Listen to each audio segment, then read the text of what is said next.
प्रिय छात्र, कक्षा 10 विषय गणित अभ्यास तीसरा है। उसमें 3.7 जो ऐच्छिक प्रश्नावली है, उसमें कुल 8 प्रश्न दिया गया है। उसमें प्रश्न संख्या 6 है, ठीक है।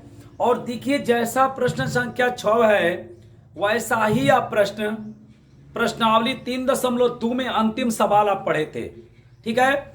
जैसे उसको मैंने हल किया था ठीक वैसे ही हल करेंगे।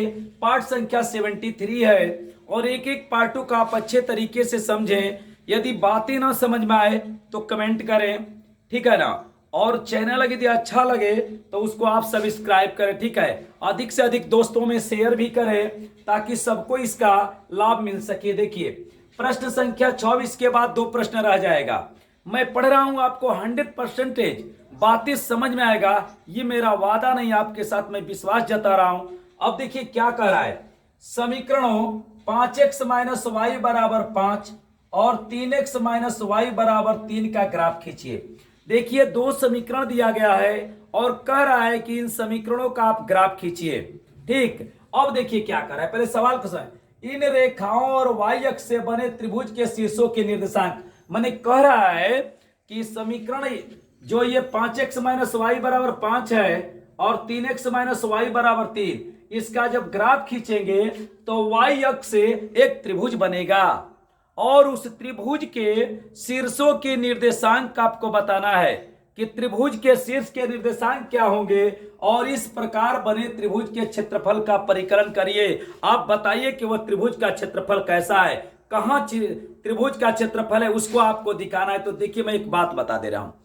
2 चर वाला यदि रैखिक समीकरण दे करके ग्राफ खींचने के लिए कहे तो जितना समीकरण दिया रहेगा उतनी सारणियां बनेगा, पहला नंबर। और उसमें से किसी एक चर को आप अकेले करेंगे। उसके बाद चतुर्थांश की भी आवश्यकता पड़ेगी। भाई, चतुर्थांश में ही तो बिंदु को आप दर्शाएंगे। तो चलिए, मैं प्रश्न को बता रहा हूं। यहां पर हल लिख दिया और सबसे पहले जो है, पहले समीकरण को हम यहां उतारेंगे। 5x माइनस वाई बराबर 5, ठीक है। ध्यान से देखिएगा, समीकरण नंबर 1।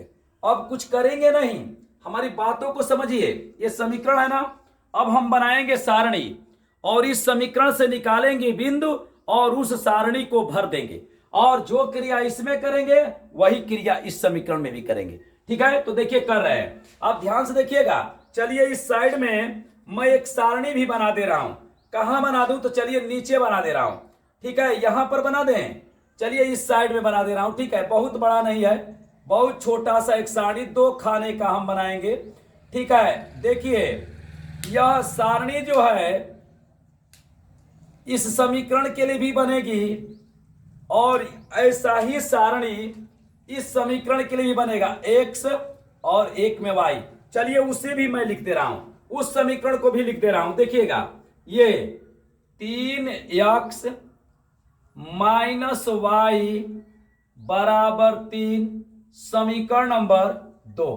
भाई देखिए, 1 नंबर पर था, पहला मान दिया, 2 नंबर पर था, दूसरा मान दिया। अब क्या करेंगे, इसके लिए भी हम एक सारणी बना देते हैं 2 खाने का, ठीक है।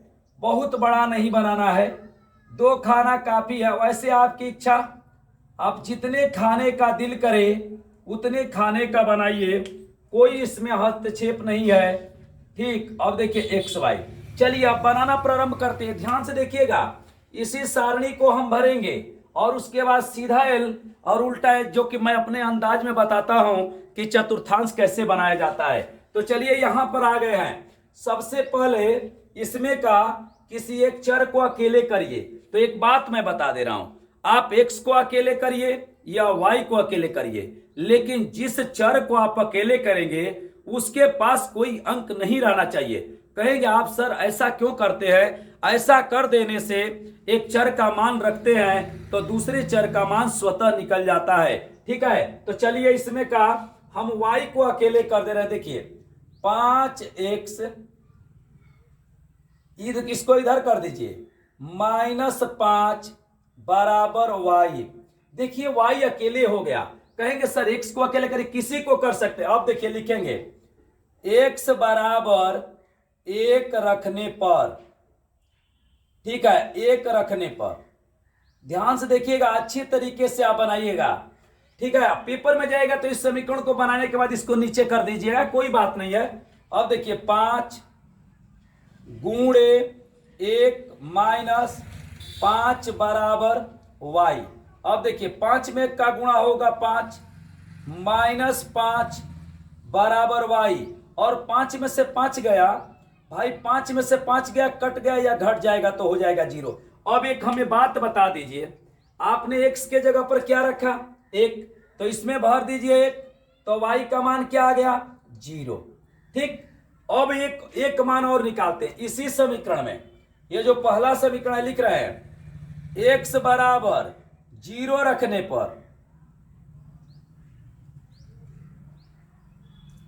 अब आप कहेंगे सर ये आप 1 0 क्या याद करके आए हैं? ऐसा कोई बात नहीं है, आपका जितना दिल करे उतना रखिए, ऋण में रखिए, धन में रखिए, 0 रखिए, कुछ भी रखिए, उसमें किसी प्रकार का कोई, लेकिन आप यदि मान छोटा रखेंगे तो ग्राफ पेपर पर दर्शाना आसान होगा आपके लिए। अब देखिए इसमें 5 गुणे, ये भाई x के जगह पर ये जो है, ये समीकरण जो है, ये देखिए मैं यहां पर घेर दे रहा हूं ताकि आपको अच्छे से समझ में आए। इसी देखिए इसी समीकरण में एक बार x बराबर 1 रखे, अब जानते हैं x बराबर क्या रख रहे हैं 0 रख रहे हैं 0, तो x के जगह पर 0 रख देंगे 0 और माइनस 5 बराबर y। 5 में 0 का गुणा करेंगे 0 माइनस 5 बराबर y, तो y बराबर आ गया -5। अब एक हमें बात बताइए, x के जगह पर क्या रखे 0, तो y बराबर क्या आ गया -5। चलिए ये पहले समीकरण का तो सारणी प्राप्त हो गया। अब जो है इसी प्रकार से हम दूसरे समीकरण का प्राप्त करेंगे। तो बताइए इसमें किसी चर को आप अकेले किए थे, तो आप यहां पर भी अकेले करेंगे, ऐसा नहीं कि यहीं पर करेंगे। तो बताइए किसको कर दें, x को यहां पर y को अकेले कर दे रहे। देखिए 3x और इधर पक्षांतर होगा तो -3 बराबर y, जानते हैं ना। देखिए इधर पक्षांतर का धन है तो आएगा तो ऋण हो जाएगा, और ये ऋण का उधर पक्षांतर होगा तो धन हो जाएगा। ठीक है, अब क्या करेंगे, x बराबर, इसमें चलिए 1 रख देते हैं, 1 रखने पर देखिए अगर हर पार्ट को देखे होंगे ना तो आपके दिल में थोड़ा सा भी संशय नहीं होगा कि 1 रखा जाए कि 0 रखा जाए। तो रख रहे हैं, देखिए 3 गुणे 1 माइनस 3 बराबर y। बातें समझ में आ रही, यहां पर रख रहे हैं, यहां पर जहां पर चर को अकेले किए हैं y वाले को, तो 3 गुणे 3 3 और 3 गुणे 1 3 और ये 3 बराबर y, और 3 में 3 गया कट गया बराबर 0, या y बराबर हो गया 0। अब किसी तरीके से बताइए x में क्या भर दे 1, तो y का मान क्या आ गया 0। अब जानते हैं क्या करेंगे, इसी समीकरण में, ये जो समीकरण है ये इस समीकरण में, ठीक है, इस समीकरण में जानते हैं क्या करेंगे, इस बार x बराबर जैसे 0 रखे थे आप इसमें भी रख दीजिए, x बराबर 0 रखने पर। ठीक है, तो देखिए समीकरण है 3 गुणे x के जगह पर 0 माइनस ये 3 बराबर y, तो y बराबर 3 में 0 का गुणा होगा 0 -3, तो y बराबर हो गया -3। बताइए आपने x के जगह पर क्या रखा 0, x के जगह पर रखा 0, तो y बराबर क्या आ गया -3।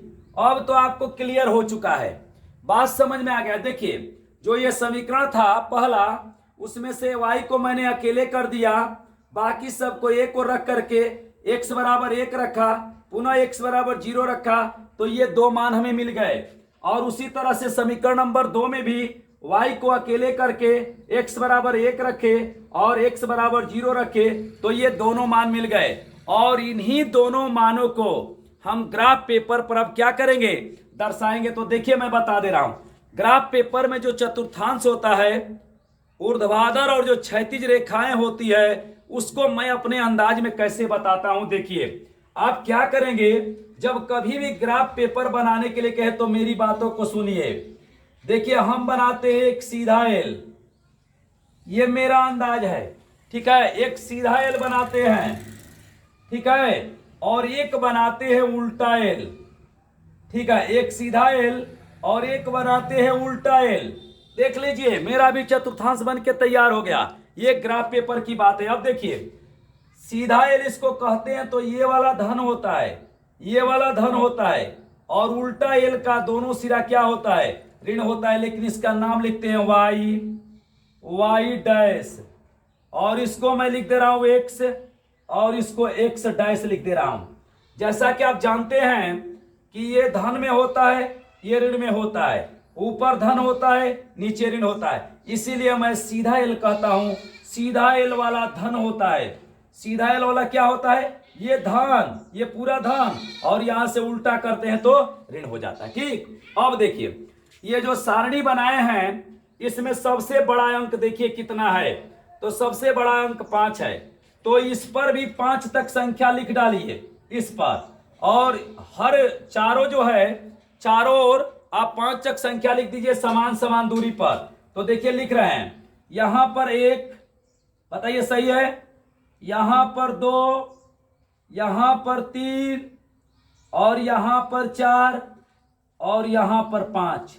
बताइएगा कोई दिक्कत होगा तो।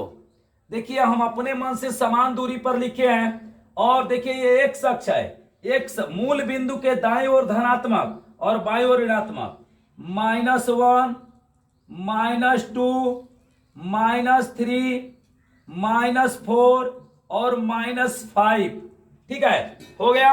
अब ऊपर लिखते हैं, ऊपर धन में लिखेंगे 1, 2, 3, 4, और ये हो गया 5। नीचे लिखिए, ऋण में लिखिए -1, -2, -3, -4 और -5, ठीक है। अब देखिए मैं एक बात बता दे रहा हूं, देखिए यहां पर मैंने ग्राफ पेपर रखा है, जिस पर मैंने 3.2 का इस प्रश्न को मैंने दर्शाया था। देखिए ये देखिए जस्ट ऐसे ही इसका त्रिभुज बनेगा, जैसे देखिए यहां पर त्रिभुज बना हुआ है, ठीक ऐसे ही इस प्रश्न का भी बनेगा। और ये ग्राफ पेपर है, जब इसका यूज करेंगे तो उस पर आपको अच्छी तरीके से एकदम बातें समझ में आ जाएगा। लेकिन मैं यहां पर आपको बता रहा हूं, और इसका यूज जब ग्राफ पेपर पर करेंगे, मैंने कुछ कलम से ग्राफ पेपर को रख करके कॉपी पर भी वीडियो को अपलोड करके डाला है, जिसको आप, ये वीडियो जो है कॉपी पर है, इसको देखेंगे तो आपको बातें समझ में आ जाएगा, ठीक है। क्योंकि देखिए अब मैं दर्शा रहा हूं, देखिएगा इसी को दर्शाएंगे, ये पूरा एक्स है, ये पूरा वाई है, जहां मिला है उसको मूल बिंदु कहते हैं। दाएं दिशा में धनात्मक, बाएं दिशा में ऋणात्मक, ऊपर धन और नीचे ऋण। अब देखिए इस बिंदु को दर्शाएंगे 1, 0, और यहां पर हो जाएगा 0, -5। ये पहले समीकरण का है। तो देखिए एक मैं बात बता दे रहा हूं, जब एक कोष्टक में 2 बिंदु होते हैं, यदि x वाला 0 हो तो वह कभी भी x वाले लाइन पर नहीं दर्शाया जाएगा। यदि y वाला 0 हो तो इस y वाले पर उसकी कल्पना आप नहीं करेंगे, ठीक। और जब 0 होगा तो वह कभी भी घर में नहीं दर्शाया जाएगा। ये प्रथम है, द्वितीय है, तृतीय और चतुर्थ है। चलिए इसको दर्शाते हैं, 1, 0। तो बताइए यहां पर कौन 0 है, यहां पर देखिए y 0 है, क्योंकि पहले देखिए ऐसे जब बनाते हैं तो पहले x होता है, उसके बाद y होता है, ठीक। तो देखिए यहां पर y वाला 0 है, तो इस पर नहीं होगा, तो किस पर होगा, तो x पर होगा। देखिए यहां पर होगा, ये यहां पर होगा, तो यहां पर मैं लिख दे रहा हूं 1, 0, ठीक है। अब देखिए क्या करेंगे, अब ये 0, 5, ऋण 5 को पहले समीकरण को दर्शा रहा हूं, तो 0, 5 तो कौन 0 है, x 0 है, तो इस लाइन पर नहीं होगा, y वाले पर होगा, और y वाला भी ऋण में है तो नीचे होगा। तो देखिए यहां पर होगा, कहां पर होगा, यहां पर। इसको मैं लिख दे रहा हूं 0, -5। एक चीज मैं करूंगा, ठीक है, जिसको आप ध्यान से देखेंगे। अब देखिए ये 1, 0 जो है और 0, 5 है, इसी को हम स्केल रख करके ऐसे और इसको क्या करेंगे तो मिलाएंगे। क्या करेंगे? मिलाएंगे। इसके बिंदु को मिलाएंगे यहां पर, ठीक है, इसको मिलाएंगे। देखिए थोड़ा सा स्केल अच्छे से नहीं हो पा रहा है, लेकिन मैं मिला रहा हूं, आप भी ऐसे मिलाएंगे। देखिए ऐसे मैंने मिला दिया। अब जो है, अब हम अपने मन से इसे ऊपर कर देते हैं। यहां पर जो है इसको मैं ऊपर कर दे रहा हूं। देखिए ये ऐसे बढ़ा दे रहा हूं, यहां पर भी इसको बढ़ा दे रहा हूं, और इसका नाम ए और यहां पर बी लिख दे रहा हूं, ठीक है। अब देखिए, अब जो है क्या करेंगे, अब इस बिंदु को दर्शाएंगे। देखिए यहां पर जो है ये दूसरा समीकरण 1,0 और ये हो जाएगा 0,-3। कभी भी पहले y वाला मत लिखिएगा, x वाला लिखिएगा। अब देखिए 1,0, इसका मतलब y वाला 0 है, तो इस पर नहीं होगा तो इस पर होगा, तो यहीं पर यह भी बिंदु होगा।